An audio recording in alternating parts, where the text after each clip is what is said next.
Good morning everyone. In this video we will learn about factors which influence ecosystem. कौन कौन से factors हैं जो हमारे इकोसिस्टम को इन्फ्लुएंस करते हैं यानी इम्पैक्ट करते हैं। तो इसके बारे में हमने डिस्कस किया था कल 2 points, shrinking natural habitats and pollution. These 2 points are plays a major role in influencing the ecosystem, in imbalancing the ecosystem. आज बाकी डिस्कस करते हैं। जैसे first is over utilization of natural resources. हमें पता है कि जो भी नेचुरल रिसोर्सेज हमारे पास, जैसे कि एयर है, लैंड है, वाटर है, या फिर renewable energy sources, non renewable energy sources हैं, जैसे कि फॉसिल फ्यूल है, हमारे पास कोल है, ये सारी चीज़ें हैं। इनको हम अगर ओवर यूटिलाइज करते हैं तो क्या होगा रिज़ल्ट ये होगा कि फ्यूचर जनरेशन्स के लिए हमारे पास ये बचेंगी ही नहीं। Next, over grazing of cattle. अगर आप किसी एरिया में कैटल्स बहुत ज़्यादा हैं और ओवर ग्रेजिंग करते हैं तो उसका रिज़ल्ट क्या होगा कि जो ग्रासलैंड का जो इकोसिस्टम है पूरी तरीके से डिस्ट्रॉय हो जाएगा, डिस्टर्ब हो जाएगा। Next point is introduction of a species of foreign habitat. बहुत बार क्या होता है कि किसी फॉरेन हैबिटेट का कोई हम लेके आते हैं, एनिमल लेके आते हैं किसी इकोसिस्टम के अंदर, या फिर गलती से आता है तो पूरे इकोसिस्टम को इम्बैलेंस क्रिएट कर सकता है। 2 चीज़ें वो इफ़ेक्ट कर सकता है, फ्लो ऑफ एनर्जी, जो एनर्जी ट्रांसफ़र है, या फिर जो यहाँ पे चेन बनी हुई है, साइकिल बनी है एनर्जी ट्रांसफ़र की, एंट्रोपी है पूरे इकोसिस्टम की, वो पूरी डिस्टर्ब हो जाती है। तो चलिए अब बात करते हैं इसके। जैसे ओल की हम बात करें तो ये प्रेडेटर है अपनी इकोसिस्टम के अंदर। एक फॉरेस्ट का इकोसिस्टम का ये प्रेडेटर है ओल। ये करता है, रैट्स को किल करता है, खाता है। अब मान लीजिए कि हम फॉरेस्ट कटिंग करते हैं, एक लार्ज स्केल में बहुत ज़्यादा डिफॉरेस्टेशन कर रहे हैं वहाँ पे, तो उस कंडीशन में क्या होगा कि owls are force to move in a different ecosystem. अब यहाँ पे ओल जो है फोर्स किए जाते हैं बाई फोर्स, बाई आर्टिफिशियल, हम कह सकते हैं कि इन्वायरमेंट प्रेशर की वजह से वो फोर्स हो जाते हैं कि किसी दूसरे इकोसिस्टम में उनको जाना पड़ता है। अब जब यहाँ से वो मूव कर जाएंगे तो क्या होगा, number of rats population will increase. Surge condition में काफ़ी जो है बुरी हालत हो जाएगी, नंबर ऑफ रैट्स बहुत ज़्यादा हो जाएंगे उस एरिया के अंदर। तो इकोसिस्टम क्या होगा, वहाँ पे इम्बैलेंस क्रिएट होगा।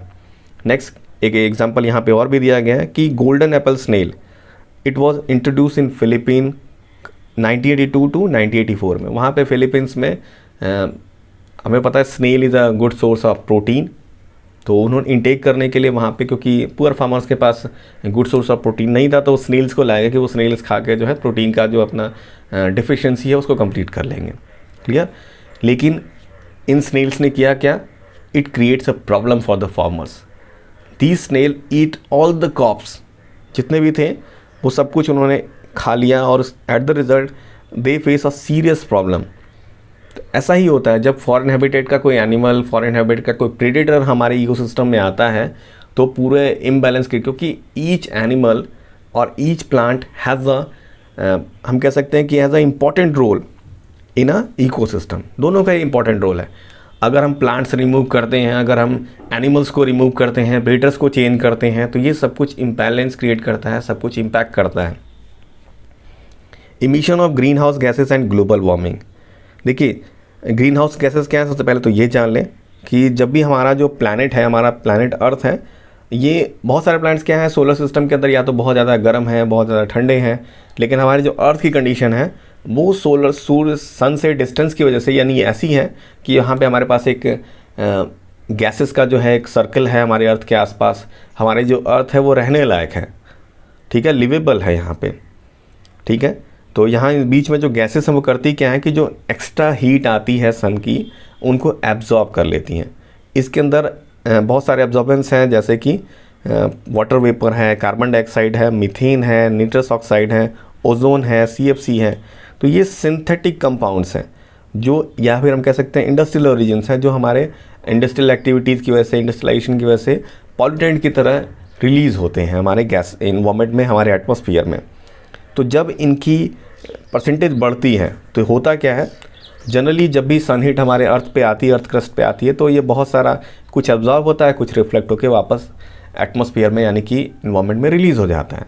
लेकिन the burning of fossil fuels, इनको जलाने की वजह से, ह्यूमन एक्टिविटीज़ की वजह से, या इंक्रीज़ करने से, कार्बन डाइऑक्साइड परसेंटेज इंक्रीज़ करने से, या फिर ग्रीन हाउस गैसेस की परसेंटेज इन्वायरमेंट में बढ़ने की वजह से, तो ये करती है कि ये पूरी हीट जितनी भी सनलाइट आती है या रेडिएशन आता है, इनको एब्जॉर्ब कर लेती हैं। जो भी अर्थ से बाउंस होके पहुंचता है अर्थ सरफेस से, ये पूरा ही एब्जॉर्ब हो जाता है। इस कंडीशन का रिजल्ट क्या होता है, ये पॉल्यूटेंट्स इन सभी को पूरी तरह से शक कर लेते हैं, पूरी तरह से एब्जॉर्ब कर लेते हैं। तो हमारा planet get hotter each and every year. हर साल हमारा जो परसेंटेज ऑफ पॉल्यूटेंट्स है वो बढ़ रहे हैं। हर साल हमने नोटिस किया कि लगभग आधे से 1 डिग्री के आसपास जो टेम्परेचर है वो इंक्रीज़ हो जाता है। जैसे लास्ट ईयर अगर 45 डिग्री था तो इस साल का हाईएस्ट टेम्परेचर 46 होने वाला है। ये ऐसा हो रहा है। This is called global warming. इसी रिजल्ट को हम कहते हैं ग्लोबल वार्मिंग। तो ग्लोबल वार्मिंग के रिजल्ट से होता है क्या, मेल्टिंग ऑफ ग्लेशियर्स पिघल रहे हैं, causing a rise in the sea level. जो सी लेवल है वो इंक्रीज़ हो रहा है।